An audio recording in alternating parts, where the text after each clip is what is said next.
우리 옆에 계신 분들한테 한번 인사하시겠습니다. 좋은 일이 생깁니다. 한번 인사하시겠습니다. 여러분 한 주간 잘 지내셨습니까? 오늘도 주일 예배에 오신 여러분에게 큰 은혜가 넘치길 바랍니다. 이번 주간에 의도 순복음교회 담임이셨던 조용기 목사님이 소천하셨죠. 한 세기 동안에 한국교회에 끼친 영향력은 긍정적이든 부정적인 영향력이든 꽤 큰 것이었음을 인정할 수밖에 없고, 그분이 하나님이 쓰신 한때의 도구였음을 부정할 수 없을 것입니다. 개혁주의 목사인 저로서는 긍정적인 것보다는 그가 뿌려놓은 맞지 않은 것, 제 신앙관과 개혁신학과 맞지 않은 것들이 분명하게 존재하고, 그것들이 꽤 부정적으로 한국교회에 뿌리 박히게 되었다는 것을 저는 분명히 말씀드릴 수밖에 없습니다만, 어찌됐든 그가 이루어 놓은 규모로 봐서는 꽤 큰 업적들은 부정할 수 없을 것이고요. 그렇습니다. 그런데 제가 그 장례식이나 그 기사들을 접하면서 돌아가셨는가 보다 했는데, 그 몇몇의 한국교회의 대표라 스스로 말씀하고 자칭 타칭하신 목사님이 희한한 건 그 장례식장 앞에서 조문하러 왔던 윤모 씨, 대선 예비후보라는 윤석열 씨를 안수기도를 막 해주고 있더라고요. 참 여러 생각이 들었습니다. 그러한 장면은 한국교회가 이제까지 계속 해왔던 장면입니다.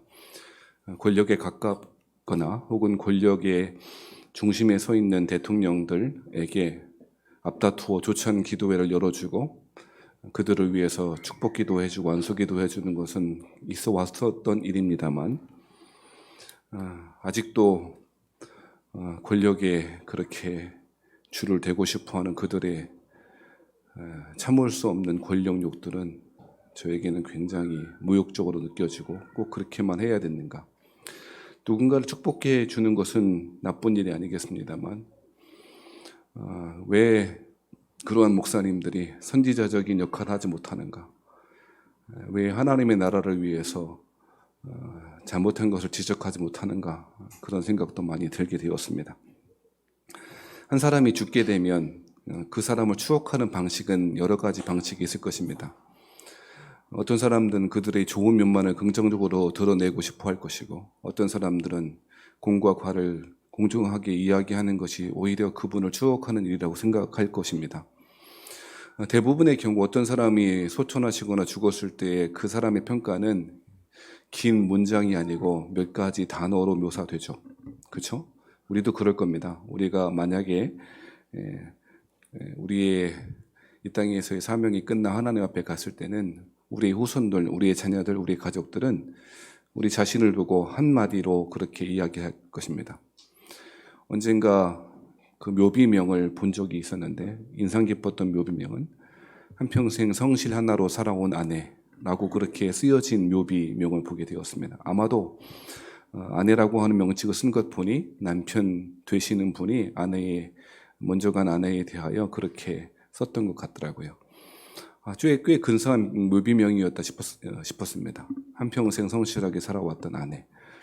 물론 여러 가지 그 안에 어려움도 있었겠고 힘든 것도 있었겠습니다만, 자신의 아내에 대하여 자식을, 손주를 키웠을 법한 그 성실함이 자신의 아내를 묘사하는 한 단어였다는 것은 저에게 큰 인상을 주었습니다.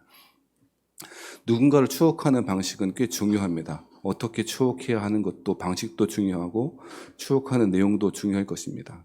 그것은 그 추억하는 사람들이 하나로 유대하는 중요한 방식이기 때문일 것입니다. 여러분, 두근두근 내 인생이라고 하는 책을 혹시 보신 적 있으신지 모르겠습니다.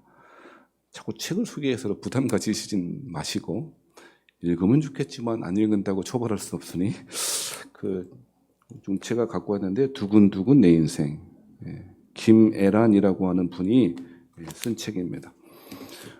꽤 저는 베스트셀러에는 관심이 없어서 잘 안 읽었는데 40몇 세까지 이렇게 찍어서 사람들에게 많이 읽혀진 책이어서 그래도 좀 읽어봐야 돼. 왜 그렇게 사람들이 좋아했을까? 관심 가지고 읽었을까? 생각해서 읽어봤는데요. 여러 가지 생각이 들게 하는 책이었습니다. 한대수라고 하는 사람, 그리고 최미라라고 하는 17살의 풋내기 청소년, 청년들이 만나서 고등학교 때 풋내기 사랑을 하게 되었고, 결국 아이를 낳게 됐고, 그 아이가 한보름, 한아름, 보름이는 한강에 아리랑에 나오는 말이고, 한아름이라고 하는 남자아이를 낳게 됐습니다. 그런데 그 남자아이가 3살이 됐는데 이 아이에게 선천적인 질병이 있다는 것을 발견하게 되죠. 그 질병이 뭐냐면 조루증. 조루증은 아니고 조로증. 빨리 늙어가는 거예요. 무슨 병인지 아마 들어보셨을 생각합니다. 조루증에 걸린 아이들은 대부분 10대 이전에 사망하는 것이고요. 그런데 이 아이는 17쯤 아빠, 엄마 나이, 자신이 가졌을 법한 그 나이 때까지 아주 오랜 기간 그 병을 가지고 있는 아이치고는 오랜 기간 살게 되어지죠. 이 책의 주요 내용은 여러분 읽으실 분이 혹여라도 한 번이라도 계실 줄 알고 제가 말씀드리지 않겠습니다만, 이 한아름이라고 하는 아이가 엄마 아빠의 인생에 엄마 아빠의 인생을 추억하며 자신의 죽음을 준비하는 방식으로 엄마 아빠의 17 그 이전의 생애에서부터 자신이 죽을 때까지의 이야기를 엄마 아빠의 입장에서 그렇게 담백하게 그렇게 묘사하는 소설이었습니다. 처음에 태어났을 땐 괜찮은데 그 노화의 속도가 너무너무 빨라서 다른 사람들보다 시간의 생명의 속도가 너무 빨리 지나가서 어느 순간 자신을 낳아준 부모, 엄마 아빠보다도 더 늙어버린 자신의 모습을 보면서 이 아이는 절망에 빠지거나 하지 않고 오히려 자신의 그렇게 빨리 늙어가는 그런 시간의 흐름 속에 살면서 엄마 아빠를 추억하며 엄마 아빠의 인생을 되돌아보며 글을 쓰기 시작하죠. 그런 이야기, 그리고 자신의 병을 어떻게 극복해 나갔는지, 물론 극복해 나가는 방식이 병원에서 혹은 어떤 대처하고 치료하는 방식이 아니고 어떻게 자신의 그렇게 빨리 지나가는 삶을 받아들이고 했는지에 대해서 그렇게 담백하게 글 쓴 글이었습니다. 인상 깊은 이야기들이 참 많이 있었습니다. 왜 누군가 주변에서 불치해병이나 난치해병에 걸리면 꼭 교인들이 그런 짓 많이 합니다. 하나님이 주시는 메시지라고 뭐 이런 말 하지 않습니까? 여러분 그런 얘기 하지 마세요. 참 재미있는 것은 하나님이 이제 그 아이 보름이가 태어나고 그렇게 병을 가지고 태어난 것이 하나님의 메시지라고 그러자 이 주인공은 말합니다. 저는 하나님의 메시지가 아니고 한 보름입니다 라고 말하더군요. 뭐 이런 장면도 인상 깊었고요. 이 소설 속에서 어떻게 보면 너무너무 괴롭고 힘든 인생을 살아가서 절망에 빠질 법도 한데 어떻게 담담하게 특별히 글을 통해서 어떻게 자신의 인생, 자신의 삶을 그렇게 정리하는 그런 모습을 보며 참 아름다운 소설이구나, 참 사람들이 좋아할 법하구나라고 하는 생각이 들게 되었습니다. 저는 이 책에서 아름다운 장면들도 그리고 꼭 기억해 두고 싶은 글귀도 많이 있었습니다만 제가 이 책에서 느꼈던 가장 좋았던 것은 누군가를 추억하는 방식이 너무너무 아름답다라고 하는 것이었습니다. 아마도 자신의 인생을 비관하며 자신의 겉모습이 늙어가는 부모, 자기를 태어나게 하신 부모보다도 훨씬 더 늙어가서 자신의 장기가 서서히 힘과 기능을 잃어버리는 절망스러운 상황 가운데 빠져서 누군가를 원망하는 방식으로 풀 수도 있었을 텐데 이 책에서는 오히려 자신을 태어나게 했던, 그래서 불치의 병을 갖고 태어나서 혹은 자책할 수밖에 없었던, 자책하는 것이 당연해 보이는 그 엄마와 아빠에게 자신의 삶이 그렇게 불행한 것은 아니었노라고 그렇게 추억하는 방식이 저에게는 꽤 놀라운 일이었고 꽤 감동스러운 일이었던 것 같습니다. 가족이 하나 되어 온 가족이 특히 명절을 앞두고 누군가를 추억하고 우리의 부모나 우리의 형제나 우리의 가족들을 기억해내는 방식이 꽤 중요해 보입니다. 신앙 안에서 추억하는 일도 필요하겠고 어떤 방식이라든지 간에 우리 부모님들의, 우리의 자녀들의, 우리 가족들의 삶의 여정들을 되돌아보며 그 안에서 하나님께서 하신 일들을 그렇게 함께 격려하며 하는 일이 너무너무 중요한 시기가 다가오고 있죠. 오늘 이 이야기를 하는 이유는 오늘 18장 1절부터 4절까지 읽었는데요. 여러분 알만한 이야기고 출애굽기는 대부분 아주 우리에게 익숙한 본문이기 때문에 아시는 이야기일 것입니다. 모세의 가족들이 모세와 잠깐 헤어졌다가 재회하고 다시 만나는 장면이 오늘 출애굽기 18장의 이야기입니다.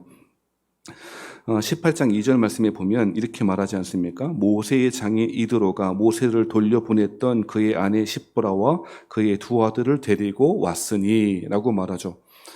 지금 출애굽의 여정의 통해서 그 잠깐 동안 헤어졌던 것 같습니다. 여러분 이 언제 헤어졌을까라고 하는 걸 유추해 볼 수 있는데요. 언제 헤어졌는지에 대하여 성경에서 이때 헤어졌다라고 말하진 않지만 대부분의 사람들이 이야기하는 것은 출애굽기 3장 그때 헤어졌을 것으로 유추합니다. 출애굽기 3장을 한번 찾아보시겠습니까? 4장을 한번 찾아보시겠습니다. 출애굽기 4장 18절 말씀을 한번 보시죠. 거기 보면 이렇게 쓰여 있습니다. 모세가 그의 장인 이드로에게 돌아가서 그에게 이르되 내가 애굽에 있는 내 형제들에게로 돌아가서 그들이 아직 살아있는지 알아보려 하오니 나로 가게 하소서. 이드로가 모세에게 평안히 가라 하니라 라고 이야기합니다. 지금 이 장면은 하나님께서 모세에게 사명을 주시고 애굽으로 돌아가라 라고 하는 명령을 받게 됐죠. 모세가 받게 됩니다.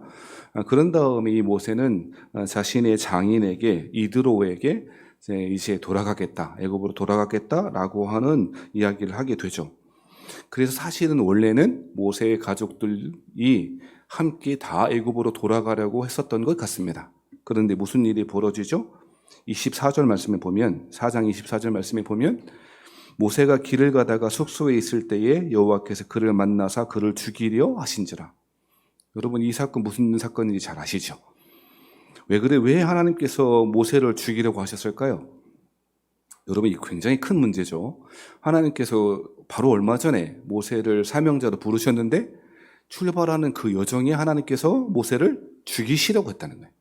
하나님의 구속 역사에 큰 문제가 생길 법한 중요한 문제가 벌어진 거죠.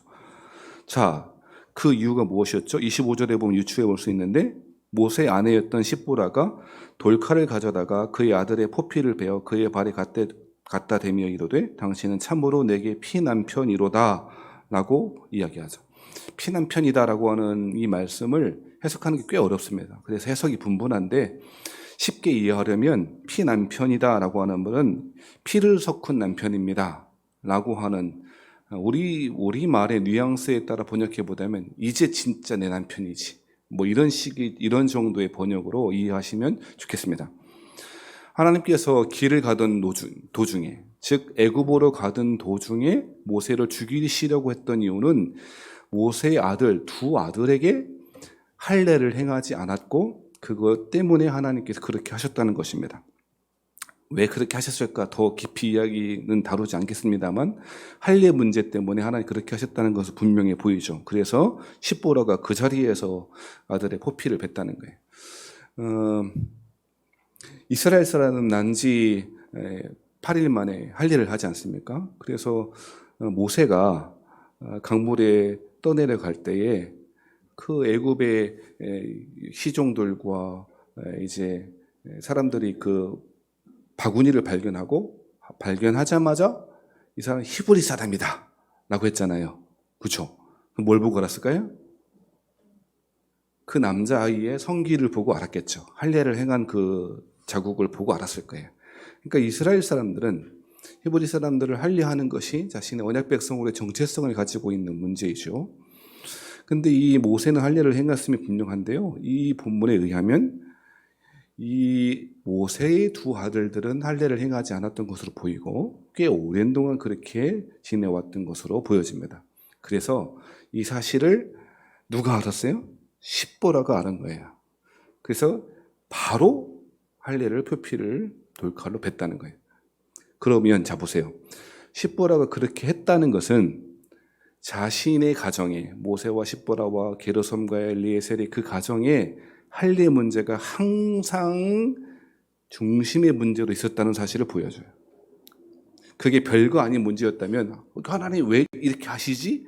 라고 의아해하거나 다른 이유를 찾아봤을 거예요. 그런데 모세가 죽을 위기, 어떤 일인지 모릅니다만 성경이 침묵하니까 죽을 위기에 다가오자 제일 먼저 십부라가 뭐 하는 거예요? 급하게 돌칼로 두 아들의 표피를 베어 할례를 행했다는 거예요. 그러니까 이 할례 문제가 이 가정의 가장 중요한 어떤 신앙적 문제에 있어서 중요한 문제였었던 것으로 보여져요. 그러니까 바로 할례를 했던 것이죠. 자, 이 사건이, 학자들은 이 사건이 할례를 행했기 때문에 여러분, 할례를 행하면 최소한 한 달 이상은 두 아들들이 걷거나 낙타를 타거나 하는 일이 불가능해지기 때문에 아마도 학자들은 그래서 이 할례 사건 때문에 모세가 가족들은 내버려 두고 자기네 집에 그대로 자기 아내와 두 아들 내버려 두고 자기 혼자 애굽으로 향하게 됐다라고 그렇게 추측하고 있는 것이죠. 자, 그래서 헤어지게 된 거예요. 그런데 그 헤어짐의 기간이 어느 정도 되는가? 따져보면 한 50일쯤 되어 보여요. 그러니까 그래서 이때 모세는 홀로 애굽으로 가고 약 50일쯤 지난 시점이 오늘 지금 우리가 읽은 18장의 시점이라는 거예요. 그래서 이 50일 동안에 무슨 일이 있었습니까? 모세가 애굽으로 가고 바로와 설전을 벌이고 10가지 재앙들이 있고 하나님께서 만나와 메추라기도 주시고 반석에서 물이 나오게 하시고 구름 기둥과 불 기둥으로 인도하시고 뭐 이런 광야의 모든 여정들이 있었고 이제 17장까지가 그래서 실질적으로는 출애굽의 여정이 끝나요. 출애굽기에서는 출애굽의 역사는 17장으로 끝나고 18장부터는 언약의 말씀, 언약을 맺고 새로운 언약 공동체의 출발을 담고 있는 그 장이 전환되는 장이 18장이에요. 이해되시죠? 그런데 새로운 언약의 출발, 언약 백성으로 출발하는 그 시점에 18장에 무슨 이야기를 다루고 있냐면 가족의 재회 이야기를 다루고 있는 거죠. 이스라엘 사람들은 이제 하나님의 백성으로 시내산에서 언약을 맺고 언약 백성으로의 삶이 무엇인지에 대해서 구체적으로 배우고 이제 지지고 볶고 사는 언약의 삶을 살아가게 될 터예요. 그런데 누가 하나 되지 못한 거예요. 어떤 가족이 하나 되지 못했습니까? 그 중매장이 하나님과 이스라엘 중매장의 역할을 하는 인도자요 그들의 보호자였던 모세가 언약 백성의 가족으로서의 모습을 갖추지 않게 되었다는 거예요. 그래서 그 이야기를 지금 18장에 다루고 있다는 거예요. 정리해서 말씀드리면 모세의 가족은 물론 짧으면 짧고 길다면 긴 50일의 기간 동안에 헤어지게 됐죠. 그 헤어짐의 원인의 발단은 할례 문제였고 더 넓게 적용하며 말씀드리고 수 있는 것은 신앙의 문제였다는 것이에요. 그런데 그 문제가 해결되는 것이 오늘의 본문의 이야기는 것이죠. 먼저 두 아들의 그 이름을 먼저 소개하고 있습니다. 그 두 아들, 모세의 두 아들이 누구인가? 3절에 보면 첫 번째 아들 나오죠? 누굽니까? 게르솜이죠. 게르라고 하는 말은요, 나그네라고 하는 뜻을 가지고 있거든요. 그래서 해설을 뭐라고 했습니까? 이는 모세가 이르기를 내가 이방에서 나그네가 되었다 함이요. 그러니까 자신의 첫 번째 아들에게는 자신의 삶을 투영하여 자신의 삶을 반추하며 게르솜, 나그네의 삶을 살았다라고 그렇게 추억하고 반추하고 있는 거죠. 그리고 두 번째 아들이 있는데 4절 말씀이 나오죠. 그 이름이 무엇입니까? 엘리에셀입니다. 엘리라고 하는 말 여러분 잘 아시죠? 성경에서 엘리 이런 말 나오면 다 하나님과 연결돼요. 엘리야, 그리고 뭐 엘로힘, 또 엘리사, 여기도 엘리에셀이라고, 엘리라고 하는 말은 하나님을 뜻하는 것이고요. 에셀은 도움이다라고 하는 뜻이에요. 도움. 그러니까 엘리에셀은 그래서 해설하기를 하나님이 나를 도우셨다라고 하는 뜻을 가지고 있는 것이죠. 그러므로 이 두 아들, 모세의 두 아들은 게르솜, 엘리에셀은 모세의 삶을 추억하는 이름일 것입니다. 애굽에서의 40년의 인생을 그리고 광야에서의 40년의 인생을 살펴보며 그 모세는 자신의 첫 번째 아들을 게르솜이라고 그렇게 지었고 그리고 하나님의 구속 역사를 기대하고 바라보며 하나님이 도움이시구나라고 하는 자신의 신앙의 고백을 담아서 엘리에셀이라고 그렇게 짓게 되는 것이죠. 자, 그런데 이 가족의 재회를 하면서 뭐라고 이야기하냐? 그 만난 장소가 어디인가라고 설명하는데 5절 말씀에 보시면 이렇게 설명합니다. 모세의 장이 이드로가 모세의 아들들과 그의 아내와 더불어 광야에 들어와 모세에게 이르니 곧 모세가 어디에 진친 곳이라? 하나님의 산에 진친 곳이라 라고 이야기합니다.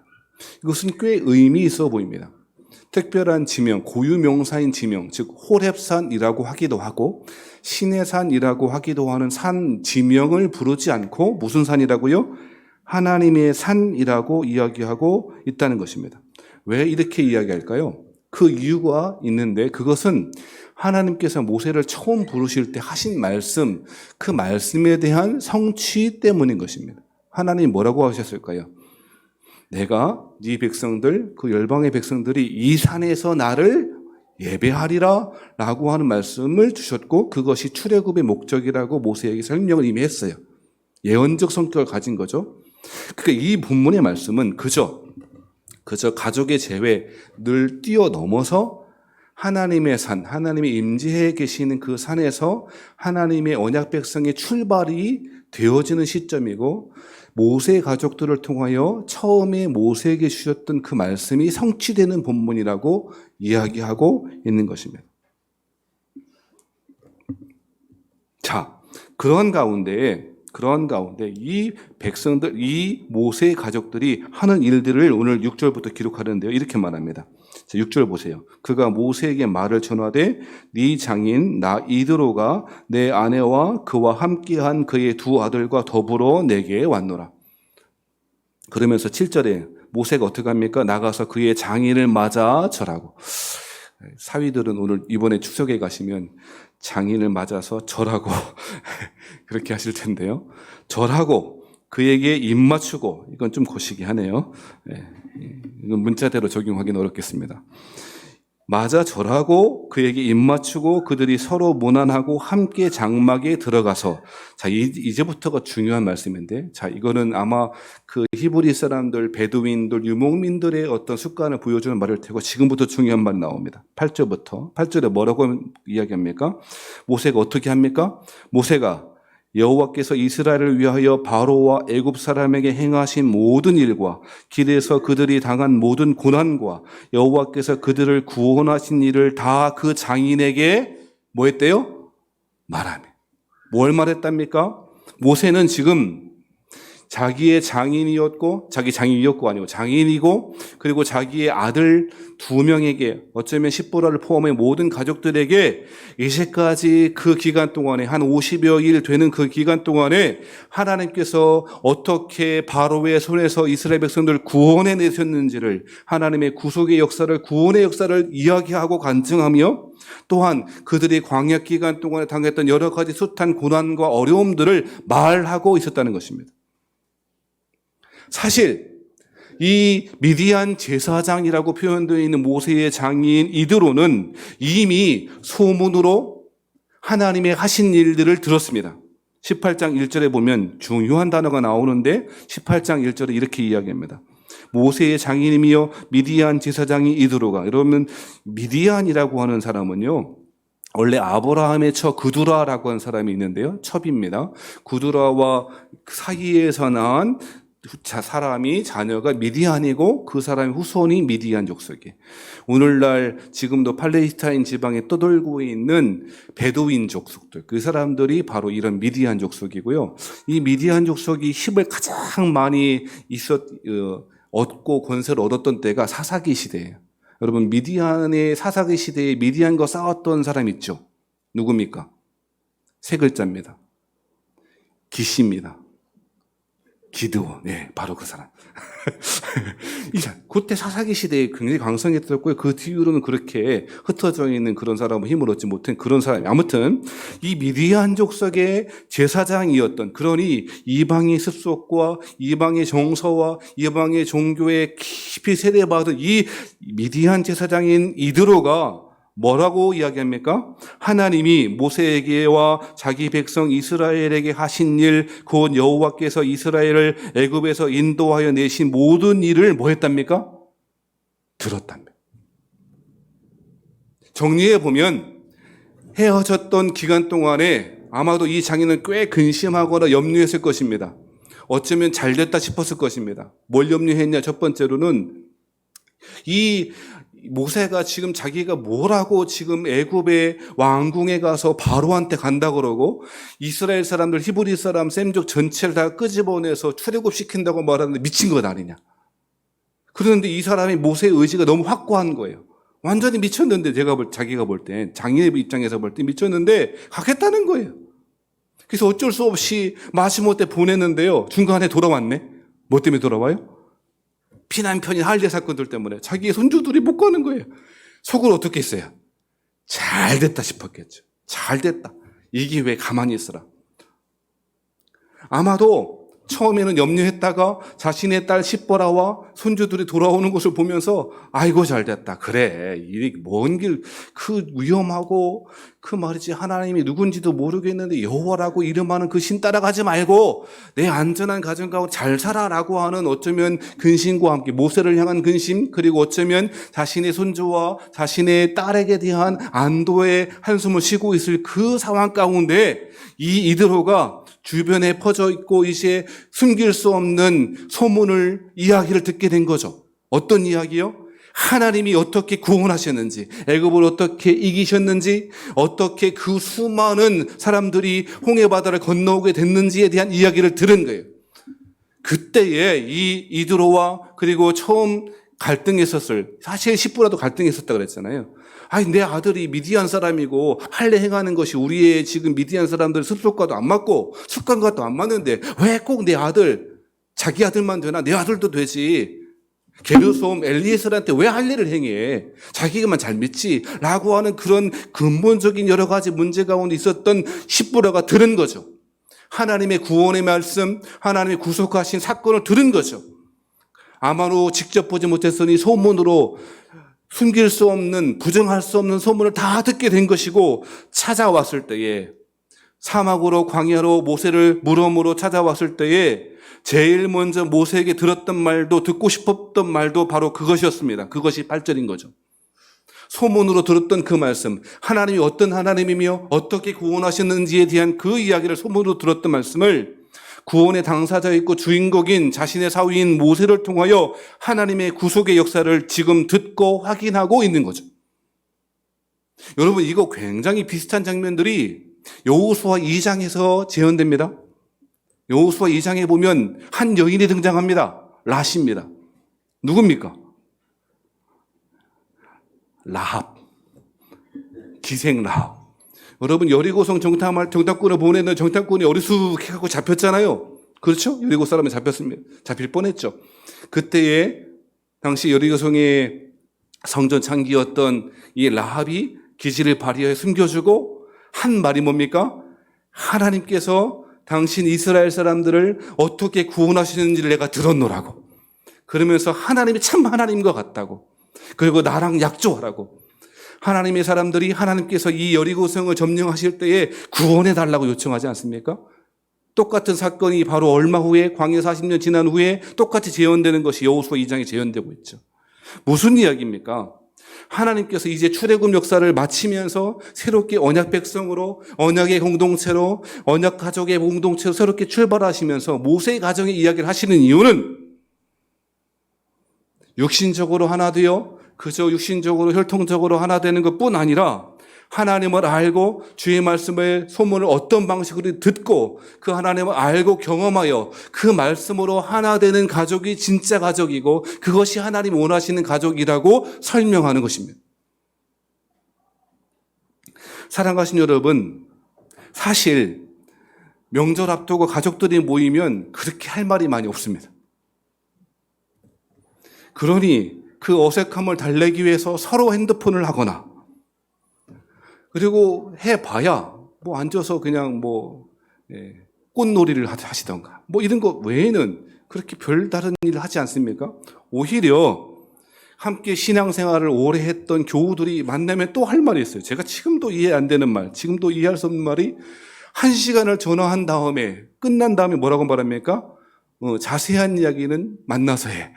뭔 자세한 얘기가 또 있는지 모르겠습니다. 1시간, 2시간 통화한 다음에. 그러고 보면 자주 만날수록 한 이야기가 많아지고 그러는 것 같아요. 가족이라고 하지만 우리는 어쩌면 할 이야기를 잃어버리는 시대를 살고 있는 것 같습니다. 그래서 어설프게 말은 해야겠으니 이런 말 하죠. 너는 결혼 언제 하니? 라고 하는 말이라거나, 취직은 하긴 할 거니? 라고 하는 말이라거나, 뭐 이런 말 하지 않습니까? 여러분, 금기어입니다. 이번에 추석에 가서 절대 하시면 안 되는, 뭐 이런 말 하는 거죠. 우리 그리스도인들도 크게 다르지는 않은 것 같습니다. 그저 형식적인 인사말 외에는 그저 우리가 가진 하나님께서 구원하신 구원의 이야기를, 하나님이 어떤 분이신지를, 하나님이 어떻게 만나를 주셨는지를, 하나님이 어떻게 우리의 삶의 여정 가운데 특별히 인도해 가셨는지를 말할 기회를 없다고 생각하고 그렇게 말하지 않습니다. 하지만 여러분, 디모데후서 4장 1절과 2절의 말씀에 보면 이런 이야기를 하는데 이렇게 말합니다. 하나님 앞과 살아있는 자와 죽은 자를 심판하실 그리스도 예수 앞에서 그가 나타나실 것과 그의 나라를 두고 엄히 명하노니. 사도 바울이 이런 말 잘 안 하거든요. 사도 바울이 자신의 영적인 제자였던 아들이었던 디모데에게 엄히 명한답니다. 뭘 엄히 명할까요? 2절입니다. 너는 말씀을 전파하라. 때를 얻든지 못 얻든지 항상 힘쓰라. 범사의 오래 참음과 가르침으로 경책하며 경계하며 권하라. 사도 바울은 자신의 영적인 제자요 아들이었던 디모데에게 엄히 명합니다. 엄히 명령합니다. 그것은 명령입니다. 말씀을 전파하라고 말합니다. 왜요? 그것이 소망이기 때문에 그렇습니다. 그런데 우리는 대부분의 경우에 우리와 상관없거나 우리를 알지 못하는 자들에게 때때로 말씀을 전합니다. 하지만 너무너무 사랑하는 우리의 가족들에겐, 너무너무 소중한 우리의 가족들에겐 하나님과 함께 있는 그 소망에 대해서, 그 소망의 이유에 대해서 이야기하는 것을 주저합니다. 사랑하신 성도 여러분, 때를 얻든지 못 얻든지 항상 힘쓰라라고 하는 이 명령은 우리 주변에 나를 알지 못하는 사람에게만 아니라 오히려 나를 잘 알 수 있는 사람에게 할 수 있어야 할 줄 믿습니다. 베드로전서 3장 15절 말씀에 이렇게 이야기합니다. 너희 마음에 그리스도를 주로 삼아 거룩하게 하고 너희 속에 있는 소망에 관한 이유를 묻는 자에게는 대답할 것을 항상 준비하되 온유와 두려움으로 하라라고 이야기합니다. 디모데후서 좀 전에 말씀드렸던 디모데후서 4장과 베드로전서 3장이 공통적으로 나와 있고 공통되는 요소가 있는데 그것은 오래 참음, 온유라고 하는 것입니다. 가족들에게 하나님, 우리 안에 있는 소망의 이유를 말하기에는 꽤 힘들 것입니다. 그것은 오히려 우리를 너무 잘 알고 있기 때문일 수 있을 것이고 여러 가지 이유 때문에 여러 가지 이유를 가지고 주저할 수 있을 것입니다만 오래 참음과 경책하며 두려움으로 그 두려움과 경건함을 가지고 하나님의 말씀을 증거하는 것이 너무너무 중요하다는 것입니다. 미디안 제사장이었던 이드로가 이 하나님의 구원의 역사를 듣지 못하였다면, 그리고 자신의 사위였던 모세를 찾아와 이 광야에서 모세의 증거를 다시금 확인하지 않았다면 어떻게 됐을까요? 물론 역사의 가정은 없고 가정을 통해 질문할 수 없겠습니다만 그것을 듣지 못하였다면, 그렇게 사위였던 모세의 복음의 말씀을 듣지 못하였다면 9절과 12절의 말씀은 불가능했을 것입니다. 9절에 뭐라고 이야기합니까? 이드로가 어떻게 이야기합니까? 미디안 제사장이라고 사실을 기억하시고 염두에 두고 9절을 읽어보십시오. 이드로가 여호와께서 이스라엘에게 큰 은혜를 베푸사 애굽 사람의 손에서 구원하심을 기뻐했답니다. 이 복음의 말씀을 듣고 기뻐했답니다. 그리고 10절 말씀에 이드로가 이르되 여호와를 찬송하리로다. 미디안 제사장, 이방신을 섬기는 그 제사장이 하나님을 찬송하고 있습니다. 11절 말씀엔 이렇게 이야기합니다. 이제 내가 알았노라. 그 전에 알지 못했다. 내가 섬기는 그 신이 참 신인 줄 알았지만 이제 여호와 하나님이 참 하나님인 줄을 내가 이제 알게 되었다고. 그러면서 여호와는 모든 신보다 크심으로 이스라엘에게 교만하게 행하는 그들을 이기셨도다 하고 12절 말씀 같이 읽어보겠습니다. 12절 말씀은 다 같이 시작. 모세의 장인 이드로가 번제물과 희생제물들을 하나님께 가져오매 아론과 이스라엘 모든 장로가 와서 모세의 장인과 함께 하나님 앞에서 떡을 먹으니라. 아마도 우리는 이번 추석 명절을 앞두고 12절 끝에는 할 것 같습니다. 떡을 먹으니라. 그런데 어쩌면 우리에게 필요한 것이 있다면 9절, 10절, 11절 말씀 아니겠습니까? 복음의 말씀을 우리 안에 있는 소망의 이유를 이야기하고 그리스도의 말씀을 증거하고 함께 기뻐하며 하나님을 인정하며 찬송하며 그러한 기적적인 일들이 저에게도 여러분의 가족들에게도 이번 추석 명절에 있기를 주의 이름으로 축원합니다. 얼마나 좋을까요? 얼마나 기쁠까요? 사랑하신 여러분, 처음 설교 시간 처음에 드렸던 이 한 보름, 한 아름?